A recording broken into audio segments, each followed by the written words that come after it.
morning, everybody. Welcome here to church. Why don't you stand and join us as we sing together?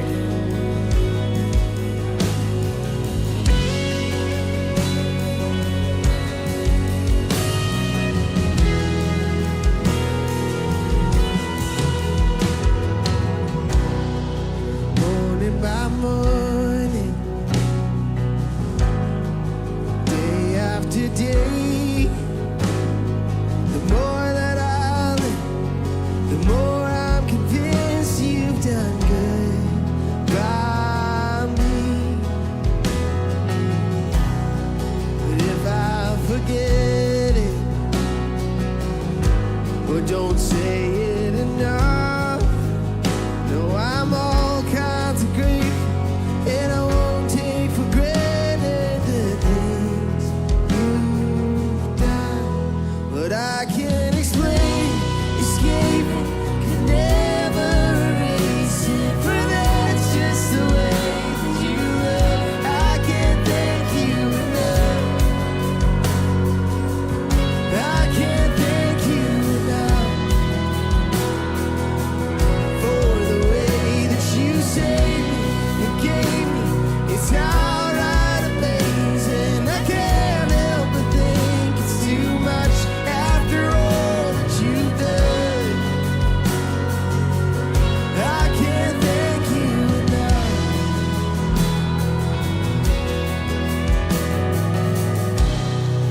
Far too much mercy. There's way too much grace. No song does it justice, and words just don't cut it. Despite my best attempts, Lord, I can't explain it, escape it, can never erase it, for that's just the way that you love. I can't thank you enough. I can't thank you enough for the way that you saved me, forgave me. It's outright amazing. I can't help but think it's too much after all that you've done. I can't thank you enough. But I'll give you all of my heart. I give you all of my heart. How could I not? The night of the cross, I'll always be grateful, 'cause you've always been faithful. I'll give you all of my heart. I give you all of my heart. How could I not? The night of the cross, I'll always be grateful, 'cause you've always been faithful. But I can't explain it, escape it, could never erase it, for that's just the way that you love. I can't thank you enough. I can't thank you enough for the way that you saved me, forgave me. It's outright amazing. I can't help but think it's too much after all that you've done. I can't thank you enough. I can't thank you enough.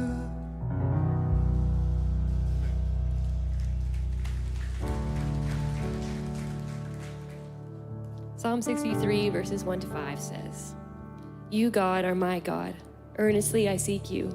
I thirst for you. My whole being longs for you, in a dry and parched land where there is no water. I have seen you in your sanctuary and beheld your power and glory. Because your love is better than life, my lips will glorify you. I will praise you as long as I live, and in your name I will lift up my hands. I will be fully satisfied as with the richest of foods. With singing lips, my mouth will praise you." This passage is such a beautiful reminder that no matter what we chase, no matter what we seek after in our life, nothing compares to God. He's the only one. He's the only thing that fully satisfies.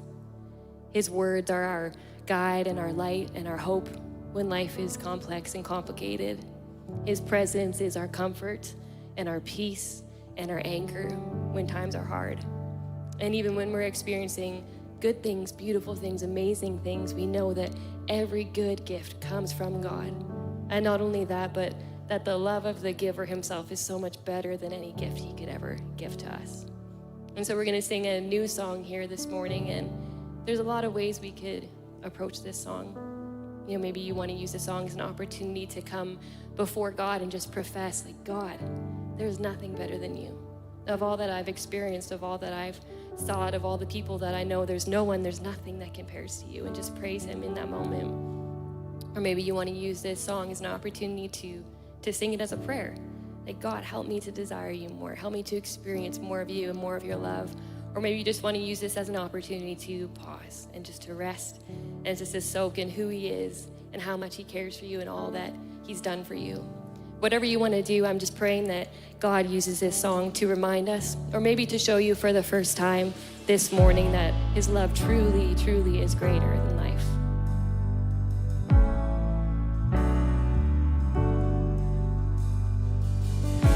I have this thirst, only you can satisfy. My heart, it burns with an all-consuming fire. I search and seek, but you're never hard to find. The more of you I see, the more that I desire. I need you more than the air that I breathe. You captured my heart, every beat. You're pulling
This is the air I breathe.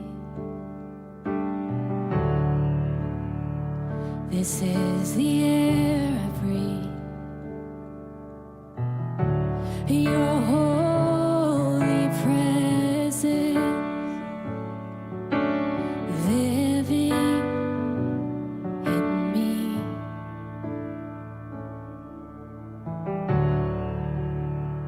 This is my daily bread. This is my daily bread. Your very word spoken to me, and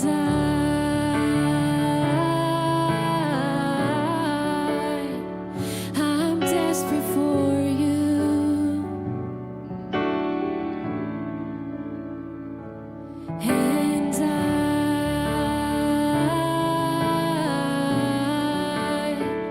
I'm lost without you.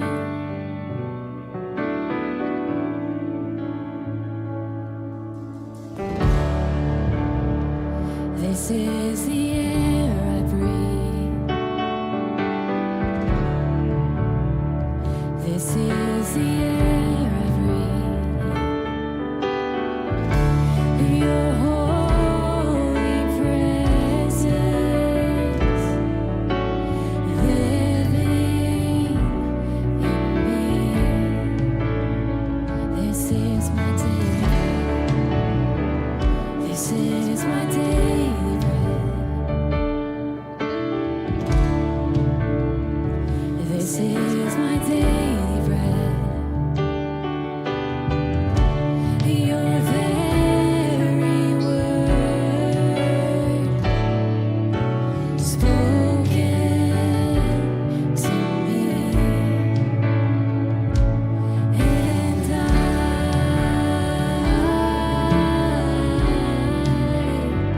I'm desperate for you,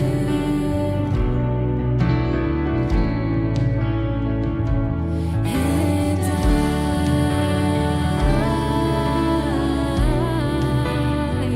I'm lost without you, and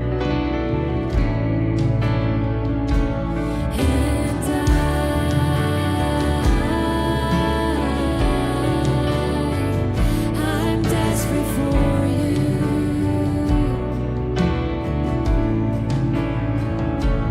and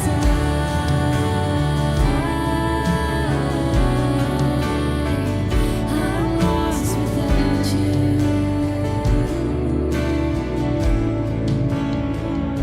I'm lost without you.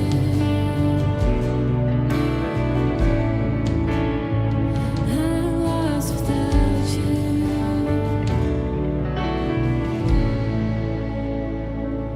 And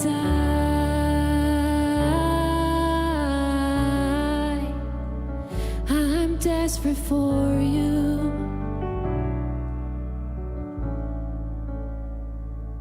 And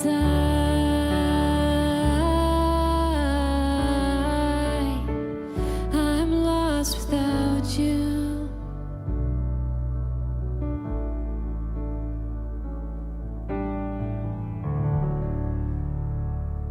Amen.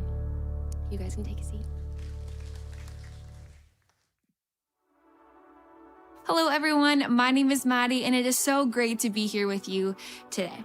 If you're new to Southside, whether you're watching online or joining us here in person, we want to say a big welcome here. We want you to know that we are for you, no matter your faith background, your questions about church, or the season of life that you're in. We're just really glad that you chose to spend a part of your day with us. We would also love to hear from you, and it's super easy. Just text the keyword hello to 604-670-3040 or hold your phone over the button on the seat in front of you. When you do, we'll send you a link to our digital connections card. It's a way for us to get to know you better, answer any questions that you might have, and just make sure that your experience with us has been amazing. And as a little welcome here gift, after you fill that out, we're going to send you a $5 Starbucks e-card. If you're new here, I also want to point out a few spaces in our building that were designed with you in mind. We value a distraction-free environment for those in the auditorium and watching online, and we love our growing Southside families. So for your convenience, we've created areas where you can step out of the auditorium and still continue to hear the message. These include our nursing mom's room, our parent area for parents with babies who might get hungry or bored or need a change during the service. We also have an accessible service area designed for families with teenage and adult loved ones with diverse abilities. All of these spaces are located in the lobby, and each one features a simulcast of the service. So if you need to step out at any point, you will not miss a thing. And if you're seated in the parent seats in the auditorium, you are in the perfect spot. You have quick access to the doors, and one of our ushers would be more than happy to help guide you to any of those spaces. I also want to take a few moments to talk about serving here at Southside, because honestly, this is one of the best parts of our church. If you're looking for community, if you want to make real friends, or if you're hoping to feel more connected here, joining a serving team is hands down one of the best next steps that you can take. Serving is where people stop feeling like attendees and start feeling like family. There are so many different teams that you can be a part of. Some serve on Sundays, some serve during the week. Some roles are very people-facing, and some are more behind the scenes. Whether you love welcoming people, creating safe and excellent environments, working with kids or students, helping with technology, or doing hands-on projects around the building, there's truly something for every personality, every schedule, and every season of life. And yes, full disclosure, I oversee our kids team, so I'm a little bit biased, but I get to see firsthand how serving changes people. Not just the kids, but the adults too. I watch friendships form, leaders grow in their confidence, and people discover gifts that they did not know that they even had. Serving is not just about filling a role, it's about being a part of something bigger than yourself. If you are new here, serving is also one of the fastest ways to meet people and build community. You don't have to have it all figured out, you just have to be willing to show up. We're going to train you and support you and help you find a team that fits you well. So if this sounds like something you're interested, or even if you're just curious, text the word SERVE to 604-670-3040 or use the tap button to explore the different teams. You might be surprised how quickly this community starts to feel a lot like home. One of the ways we put God first here at Southside is through giving. If you've been around our church for any length of time, you know that we don't shy away from talking about giving, but you may not know why. One of the main reasons is because it's a topic near and dear to God's heart. Through His Word, God tells us that generosity is one of the ways He transforms us. Giving is not about pressure or obligation, it's just about trust. It is a spiritual practice that shapes our hearts and teaches us to depend on God, not on our money. Jesus said it this way in Acts 20, verse 35. It is more blessed to give than to receive. When we give, God uses generosity to grow our faith, align our priorities, and remind us that He is our provider. And when we give together as a church, needs are met, lives are changed, and the love of Jesus becomes visible in real and practical ways. So if you have been faithfully giving, thank you for trusting God and for partnering with us in what He is doing here. And if you've never taken that step before, maybe today is your moment to begin. You can give anytime by texting GIVE to 604-670-3040 using the tap button or by stopping by the giving desk in the lobby after the service. All right, so we are about to move on to the message portion of our service. A quick reminder to please silence your phones and remain seated throughout the message as we work to keep this auditorium distraction-free for everyone, including those watching online. Parents with little ones, that reminder does not apply to you. You are free to step out whenever necessary. Now let's get ready for what God has for us today.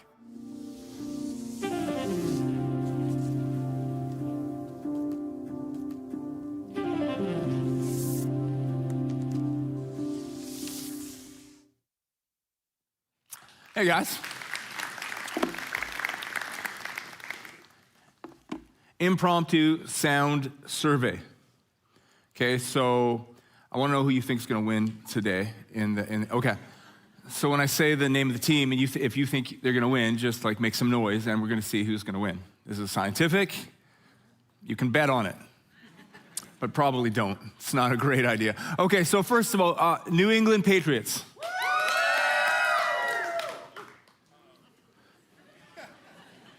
Louder than I thought. Okay, Seahawks.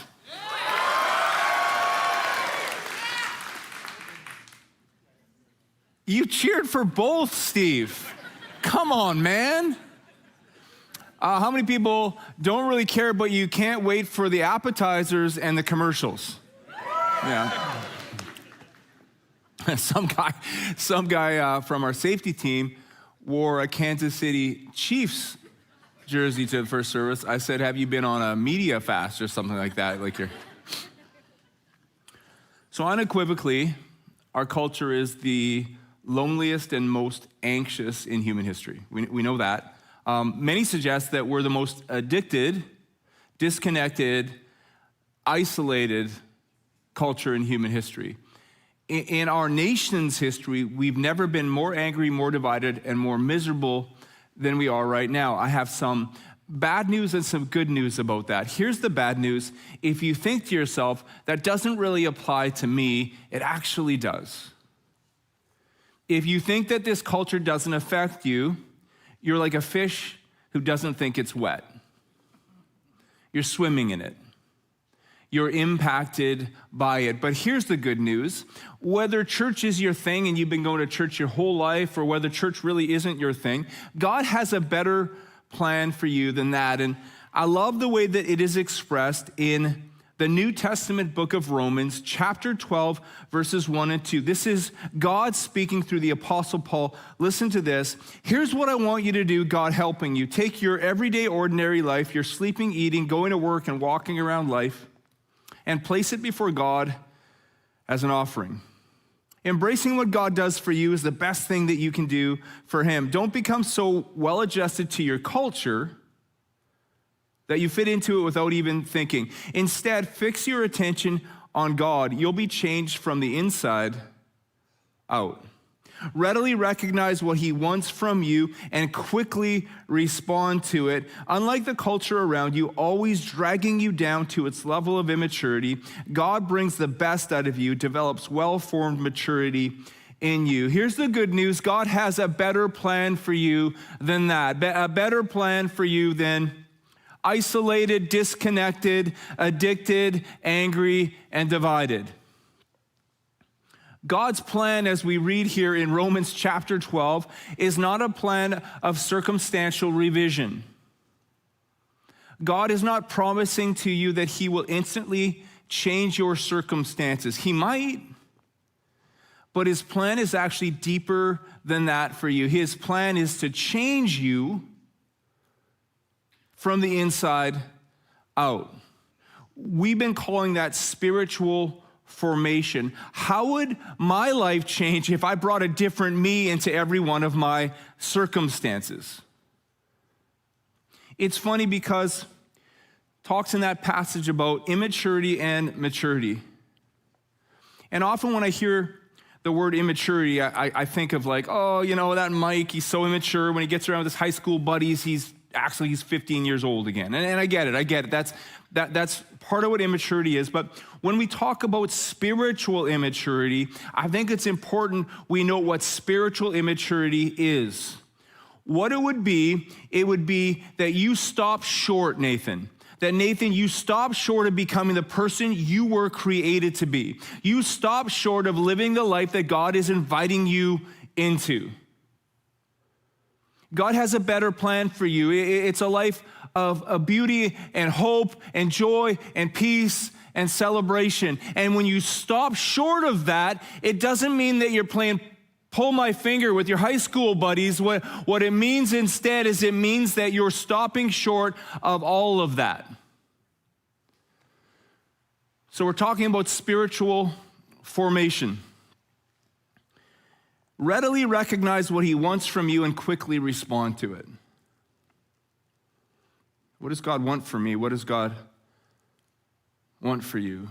He wants us to grow up. He doesn't want us to stop short. Spiritual formation. Last week we said this, that we're going to organize our lives around certain practices through which we receive the power to do what we can't do through direct effort.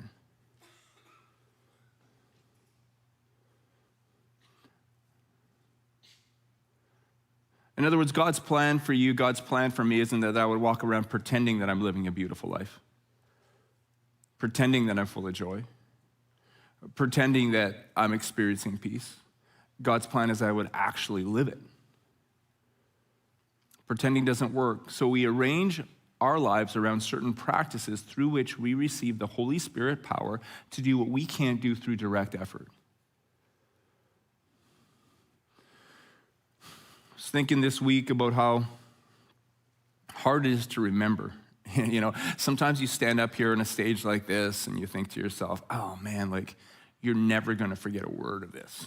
This sermon that I'm preaching right now, oh my word, like you memorized it already. There's no chance. And in reality, like in 3.5 hours when I'm done preaching this sermon, it's not really going to be 3.5 hours. I was just kidding. Okay, so, but when I'm done preaching, you're going to get onto South Sumas and you will have forgotten about 82% of what I preached. So what I decided to do is I want to try to boil it down. Like if you miss the rest of the sermon, here's what I like to boil it down to. It's this. It's just one short phrase that God brings the power. In other words, spiritual formation, you can't do it. It's not yours to do. You can't change you from the inside out. So God brings the power. We bring the posture. God brings the power. And then we arrange our life around certain practices which put us in a posture to receive. What I'm saying is God's not going to violate your free will. He's not going to shove you into the abundant life against your free will. So here's how it goes. God brings the power, we bring the posture. God brings the power, we bring the posture. God brings the power, we bring the posture. We bring the. That's how it works. So today I want to talk about 3 postures, 3 spiritual practices. And last week I told you, hey, no one's an expert at spiritual practices. And man, am I glad I said that, because I ain't too good at any of these 3. Whoa, that was really great grammar right there. I'm from Red Deer, Alberta. I went to public school, so there you go. I'm not great at any of these. I'm okay at the first one. I'm pretty bad at the second one, and I suck at the third. Okay, so here it goes. You're like, wow, good thing you're preaching today, Mike. I know, isn't it awesome?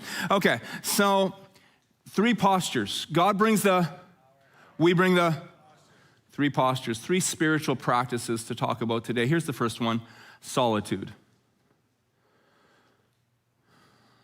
Solitude. Told you before about a buddy of mine named Rich Stewart. Met him in grade 7. We hung out in middle school and high school. And one of the things that Rich would say all the time, he'd say this, I don't care what people think. All the time he said it. I couldn't care less what they think. And I was always so impressed. I'm like, that's incredible, Rich, because like, I was thinking to myself, like, because I really care what people think. I just think it's amazing that he doesn't really even care what people think. And so a few years ago, I got on a phone call with Rich, and I said, hey man, I gotta ask you just one question. Remember how when we were growing up, you would always say, I couldn't care less what people think. Did you really think that? He's like, what do you think? I said, I asked you what you were thinking. He said, well, what do you think? I said, I don't know, tell me what you were thinking. He said, it's all I thought about. All I thought about was what people thought of me. Solitude. Solitude is me and God hanging out. Just God and me hanging out together. That's it. You might be looking at me right now and saying, hey, Mike, at the beginning of the sermon, you said isolation is bad, and now you're suggesting it. No, I'm not suggesting isolation. I'm suggesting solitude. They're polar opposites. Isolation is when I'm forced by circumstances beyond my control, maybe like my own anxiety, into a place of disconnection. Isolation is disconnection. Isolation is disconnection. I'm disconnected from God. In a sense, I'm disconnected from myself, and I'm disconnected from others. Solitude is intentional. I'm not shoved there. I'll never get shoved there. Solitude is an intentional movement towards connection. Just hanging out with God and me, you know? I connect with God. In so doing, I find that I connect with myself. And ironically, when I leave that place of solitude, that place of connection, I find myself more able to connect with others also. I heard somebody say once, if somebody tells you that solitude is a waste of time, tell them, yeah, it's just God and me wasting time.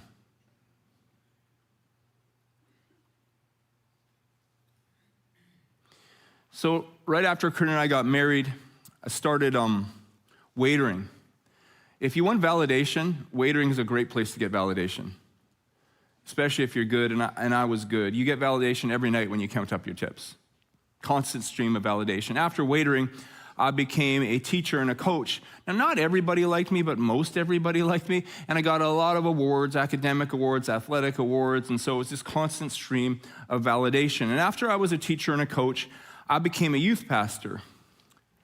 And that was funny because around the time that I became youth pastor, I came on staff, and I didn't know this, but everybody on staff was really tired, and so I come on staff, and there's people going off on stress leave.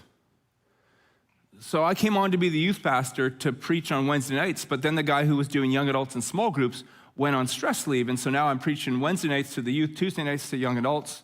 I'm running small groups, and then the guy who was preaching on Sundays was also very tired, so I was preaching most Sundays. But I got lots of validation because I was like the new guy, the different guy, you know? Constant stream of validation. But God loved me so much that he had me transition into the role of lead pastor. Now, I've told you this before, that when I started as lead pastor of Southside Church, there was 400 people who attended, and at the end of the first year, there was 400 people who attended. But it was a completely different 400 people. Now, I'm a little bit like you. Negativity sticks to me more than positivity. Have you ever noticed that about yourself? There's scientific reasons for it.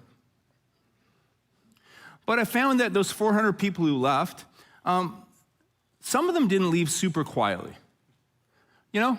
So just before they left, they would tell me that, well, frankly, I suck. Mike, you suck, you know?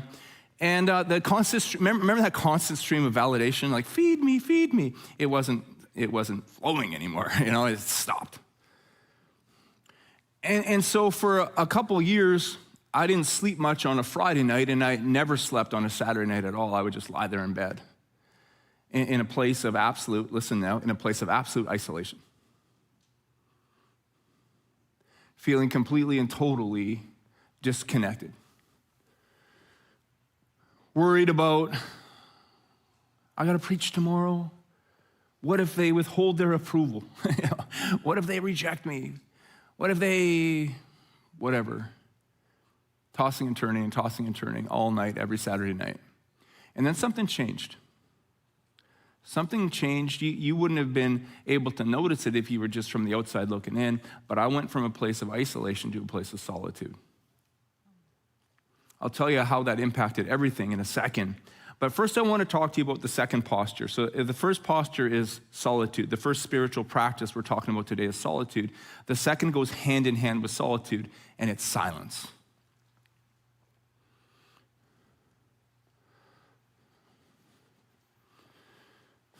Be still and know that I am God. Silence. Last year I went on a 5-day retreat. And even as I say that, if you were a staff member of Southside Church, you would already be rolling your eyes because I've talked about it so often to everybody who will listen. 5 days, no cell phone. You had to hand your cell phone and your smartwatch and your laptop in, and no devices. 5 days, I kid you not. 5 days, no devices. I loved it so much. So we're at this retreat and spend most of the time by yourself, you know, or one-on-one with a counselor. But then every night, there was about 50 of us at this retreat center. We would gather together for a time of study and prayer. And then on the first night, this guy stands up and he says, hey, after this is over, no pressure. It's completely optional. You don't have to go. But there's an optional 12-step meeting if you want to go to it. And I've always been inspired by the 12 steps. 12 steps are a recovery program based on the New Testament book of James, Jesus' Sermon on the Mount, and the 1 Corinthians 13 love chapter. Changed millions and millions of lives. And I got a theory, man. The thing about our culture, we're swimming in it. So whether or not you have a recognized addiction, we're all in recovery. So anyways, I said, I got to go to this. Never been to a 12-step meeting, so I went, and I'm just like blown away. Like, you want to talk about authenticity? You want to talk about let's get rid of the mask and get raw? I'm like, whoa. And I was so inspired that near the end of the meeting, I felt led to speak a few words. And at first service, I was like, it was about 3 minutes, but let's be honest, I don't even say good morning in 3 minutes. So it was probably like 5 or 6 or maybe 7 minutes, okay? And I'm speaking, but to understand the thing, you got to know, none of us were allowed to tell anybody or ask anybody what we did for a living. So you just went around and you just went by your first name and your last initial. I was Mike M. You know what I mean? No one knew what I did for a living, which was quite awesome because most of the people there weren't yet followers of Jesus. So I was able to share, and there was no walls up, so I could just like do my thing and talk to them, you know? But so no one knew I was a preacher. So I'm so inspired, and I spoke for maybe 8 minutes, okay, but not much more than that, right? And I get done, right? And everyone's like, whoa! It's like the most inspiring thing I've ever heard. And I go to breakfast the next morning, and a couple guys who weren't there walk up to me, and they go, I heard you changed some lives last night. So I go to the 12-step meeting the second night, and just, I'm inspired again, and I spoke for, it couldn't have been more than 9 minutes, you know, and I said my thing, and same thing, everyone's like, whoa, like, wow. And I go to breakfast, they're like, you know, and then I went on the third night. On the third night, I didn't listen to a word anybody said, because I was thinking about what I was going to say. I don't even know what I said. I'm pretty sure a couple people were like, wow, that's great, you know? And I woke up the next morning and I didn't go to breakfast. I just went and I sat beside the forest. I was like, God, what happened? What changed? And I felt like he said something real simple to me. He's like, oh, that's easy. Night 1, night 2, you were worshiping and trusting the giver of the gifts and using the gifts that I've given you to bless my people. Night 3, you were trusting and you were worshiping the gifts themselves and using those gifts to build yourself up.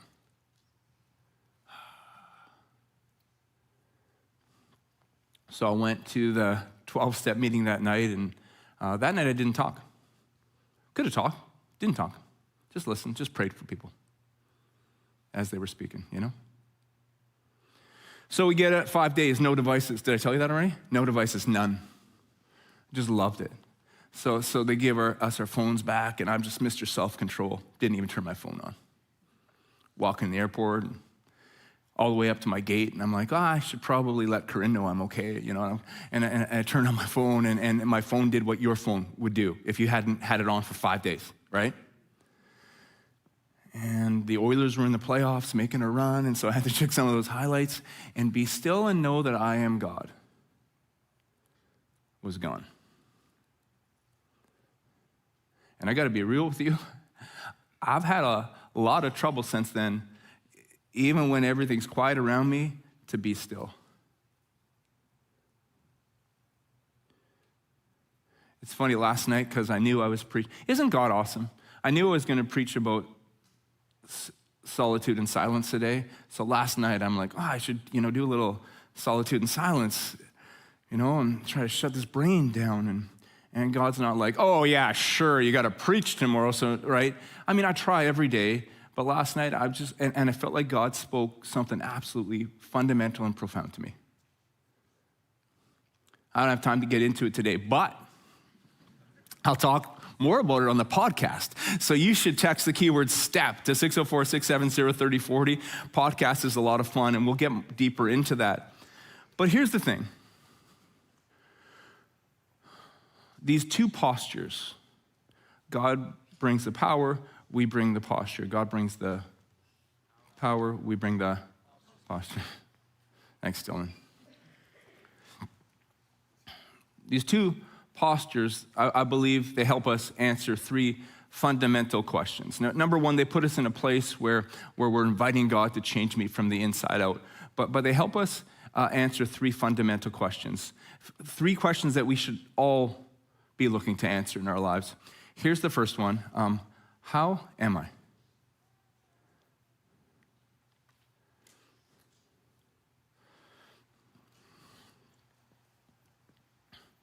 You're swimming in a culture, and it's fast. And sometimes it's hard to know how are you doing? Like if I walk into a gathering and I'm with my wife, Corinne, and someone comes walking up to me and they say, hey, Mike, how are you? I will literally do this. Some of you can relate. I'll look at Corinne and I'll go, hey, Corinne, how am I? Because I don't know sometimes. When you find a place of solitude and silence, you begin to find an answer to that question. Swimming in this culture, it's a really important question to answer. How am I?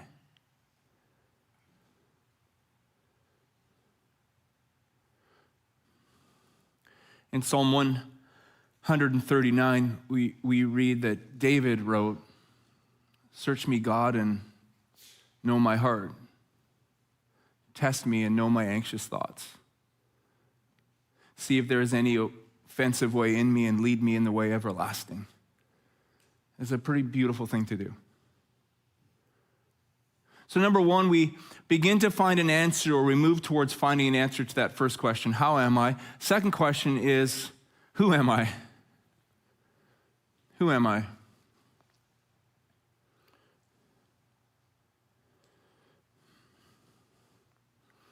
So I told you that for 2 years I didn't really sleep on a Saturday night. And I was in this place of isolation, and then it shifted to a place of solitude. I invited God. I mean, I'm here, God. I'm not sleeping. So I just invited God, and I hung out with God. And something really, really changed.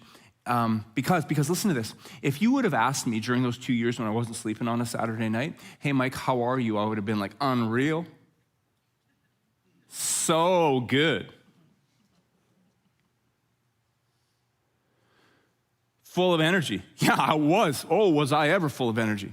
Running on adrenaline.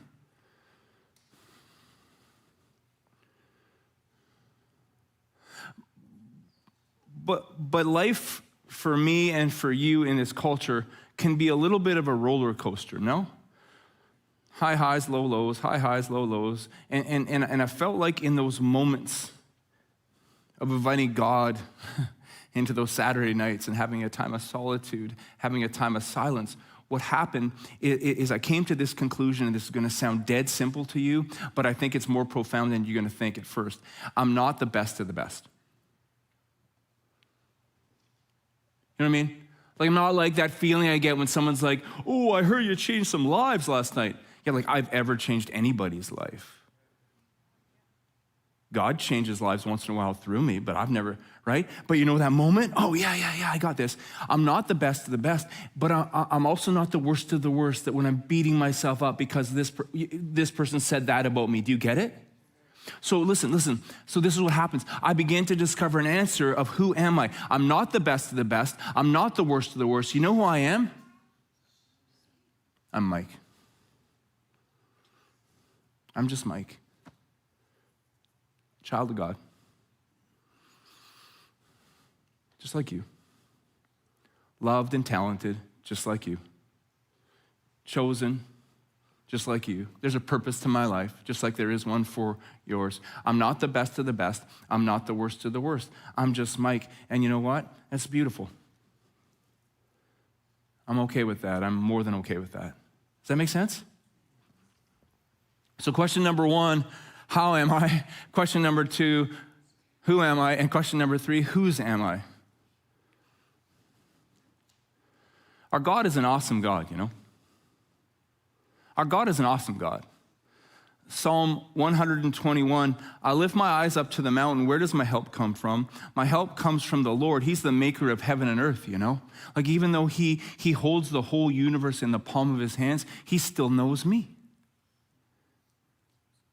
And I might stumble, but I'll never fall. You know why? Because my God never slumbers, and he never sleeps, and he is with me, and he is for me, and he does love me today, tomorrow, and forever. My God is an awesome God. Your God is an awesome God. I lift my eyes up to the mountain. My help comes from the Lord. Yeah, we can celebrate that.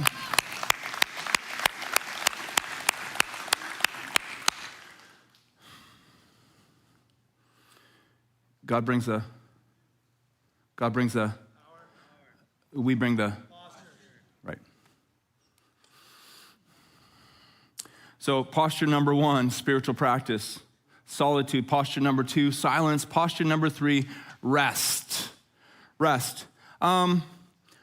So I started teaching school straight out of getting my B.Ed, and it's funny because I called other people who got their bachelor's of education with me, and I'm like, hey, what are you teaching? And the one guy says to me, I'm teaching math. I said, what do you mean you're teaching math? He said, I teach 4 blocks of math 9. So I teach the same lesson plan over and over and over and over again. And then he said, and I teach 3 blocks of math 10. So I teach the same lesson plan over and over and over again. And that sounded really easy to me and really boring to me. My course load was not easy, and it was not boring. I had no repeats. In my first year of teaching, I teached English 8, English 10, English, can't you tell I taught English? It's just so clear, isn't it? Poor kids. English 8, English 10, English 11, social studies 9, social studies 11, senior boys phys ed, senior girls phys ed, and in an ironic twist of fate, photography, which is so funny. But anyways, it wasn't boring, so much so that I had to kind of learn a lot of stuff before I taught it to the wingnuts, you know? So every morning, I kid you not, I'd wake up at 3 a.m., ask Corinne, and I'd get on my bike and I'd ride to the school, and I was just learning this stuff just before I taught it. And then after school, I'd have practices, usually get home around supper time, maybe a little bit later, eat some food, go to bed, get up at 3 the next morning. And it was just Lucas, Tori, Corinne, and me back then, and didn't make a lot of money teaching, so had to make a little bit extra money. So after waking up at 3 a.m. all week, on Friday nights, Saturday nights, and Sunday nights, I'd go back and I'd wait a really busy time. Really busy season. And if you would have come up to me and said to me during that season, hey man, did you know that rest is a spiritual practice? I would have said, hey man, do you know your face is a spiritual practice? You know, like, shut up. But as I got older, one of the things I realized is that was a busy season, right? You know what followed that busy season? Another busy season. And then you know what came after that other one? Another one, and another one, and another one, and another one, and another one, and another one, and another one, and another busy season. I suck at rest. And that sounds like a humble brag, doesn't it? You know, like when somebody fills out a job application, you say, like, what's your weakness? And they're like, I care too much. It's like, oh, aren't you sweet? You know, that's great. I was hanging out with a group of people the other day, and this lady, she's in her early 40s. There's kind of a silence, and she says, I'm so annoyed. And we're all like, so frustrated. Oh, okay, do tell. You know, what are you frustrated about? She's like, every time I go with my husband to watch a game in the pub, I get ID'd. I get carded. Because they think I look so young. And so I said to her, that must really frost your flakes, right? I can just sense, I just feel for you. Humble brag. Humble brag. It's like saying, you know what, I suck at rest, which is a kind of a code way of saying, no, I'm a really hard worker. Aren't I amazing? No. What I mean is I suck at rest, and it's an issue. Rest is a spiritual practice. It's a posture. I suck at rest, and so do some of you. I know that because as I was talking about season after season after season after season, I saw out of the corner of my eye a couple people being elbowed. No, I did. And there's others of you, the person beside you would like to elbow you, but they think you might get sad or mad, so they just think it. Another way to tell if you kind of suck at rest is every time you slow down, you get sick. You suck at rest. Yeah. Every time you slow down, you get sick. Because your body's like, bro, like, are you crazy? I can't live on adrenaline. It's going to kill us at like 42. So I'll give you a rest, buddy. There you go. Rest is woven into the fabric of creation. Listen to this. In 6 days, the Lord made the heavens and the earth, the sea, and all that is in them. But he rested on the seventh. Therefore, the Lord blessed the Sabbath day and made it holy. So God created the universe in 6 days. Was he winded when he got finished? No, he wasn't. Thank you for your response. Was he winded when he finished? No. Oh, okay, yeah, good, thanks. No, so why did he take a rest? For you and me, to set an example. It's woven into the fabric of creation. So specifically there, it mentions the Sabbath day. By the way, the Sabbath day is Saturday for the Jewish people. Jesus said this about the Sabbath, though, in Mark chapter 2. The Sabbath was made to meet the needs of people and not people to meet the requirements of the Sabbath.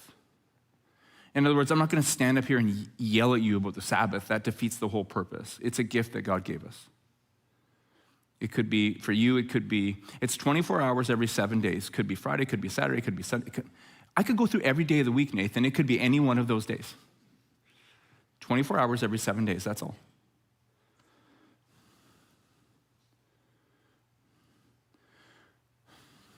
Being who I am, I have several friends who suck at rest. And sometimes they say to me, I can't take a day off because too many people are depending on me. And I say, hey man, it's so good to meet you. My name is Mike. Great to meet you, Jesus. It's just so amazing how you hold the whole world on your shoulders. It's just so inspiring. But for me, the Sabbath is more than a day. Sure, I think it is an invitation from God to take 24 hours every 7 days. But I think the purpose is that we would enter into a Sabbath mentality.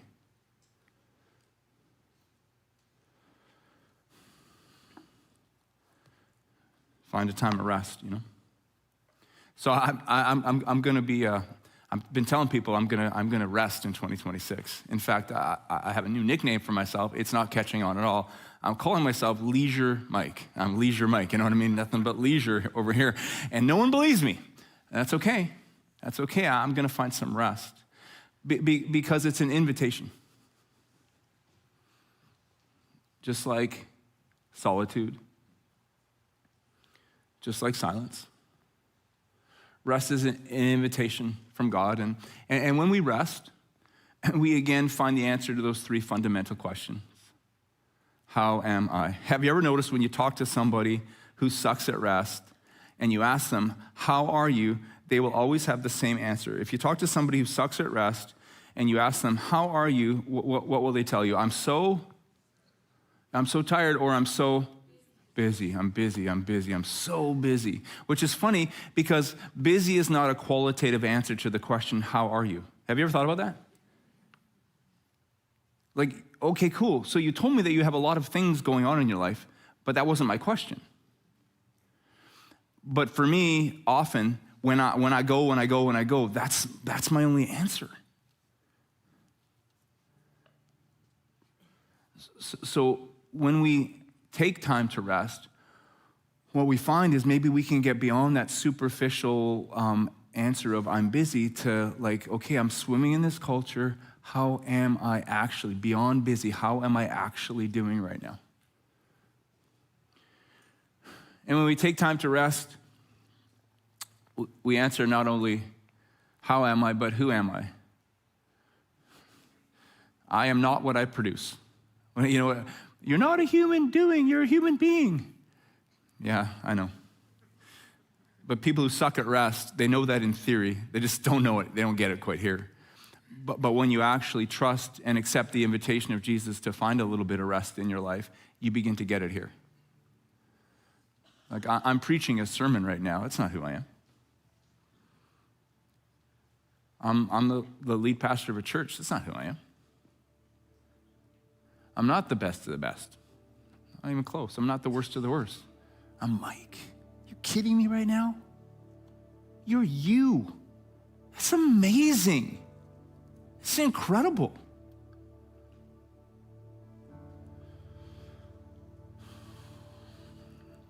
You're not how much you hustle. You're not how much you produce. You're you. And that's so good. And then when we rest, we also find an answer to that third question. Whose am I? Whose am I? Right? My God never slumbers and he never sleeps.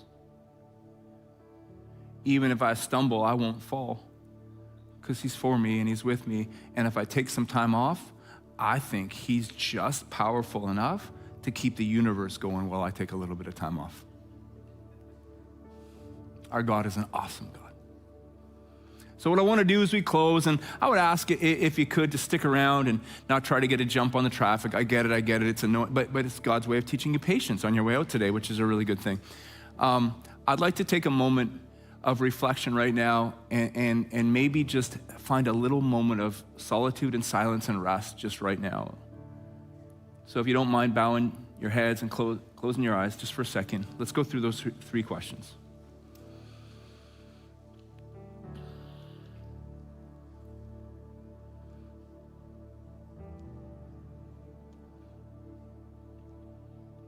So God, in this moment,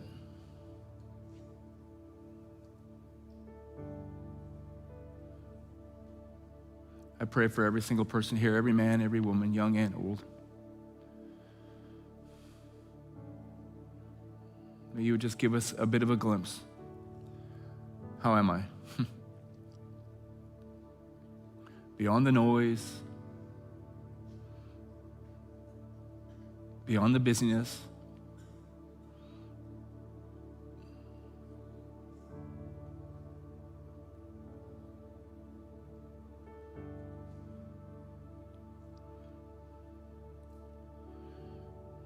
and maybe right now your answer is angry.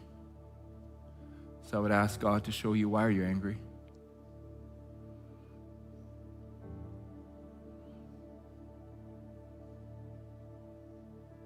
Maybe your answer is scared, and I would ask God to show you, why are you scared?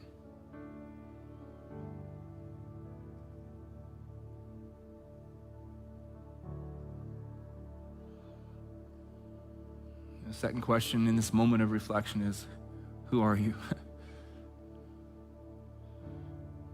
And the news is so good, you know. You're not the best of the best. You're not the worst of the worst. You're you. It's incredible. Loved, chosen, accepted, adopted. And as we spend this moment of reflection, there's just something that hits me. Is maybe you don't know this, or maybe it's been a while since you heard it. You're so loved. God loves you so much in fact that he sent his son Jesus for you. Jesus died for you and rose again for you. And listen to this. If you were the only one in history who needed to be saved, forgiven, if you were the only one who needed to receive eternal life, Jesus would have done it all for you, just you.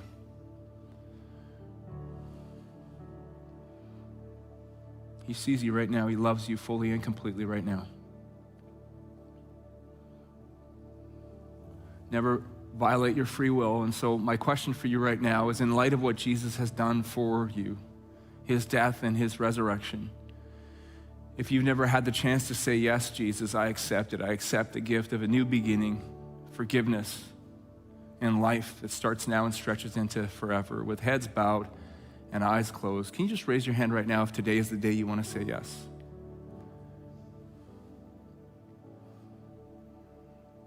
It's incredible, you guys. You can put your hands down. So Jesus, we accept your gift. We thank you. Today is just the beginning, just the beginning. And for all of us here, you died for us, you rose again for us. And today, for all of us here, is just the beginning. God, I pray for everybody in this room right now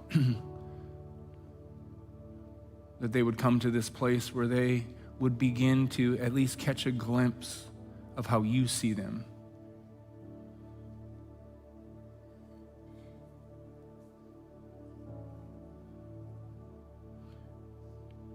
And finally, today in this moment, God, reflect on this last question: whose am I? So, God, right now we confess that our God is an awesome God.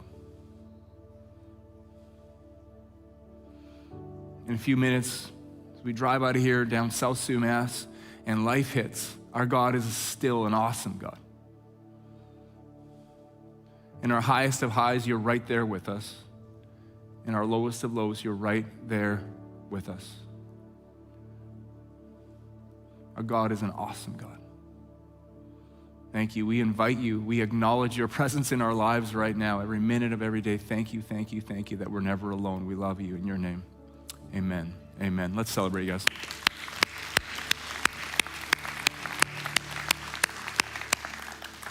So next sermon, I got 3 more postures, and I'm good at those ones. We'll see you then.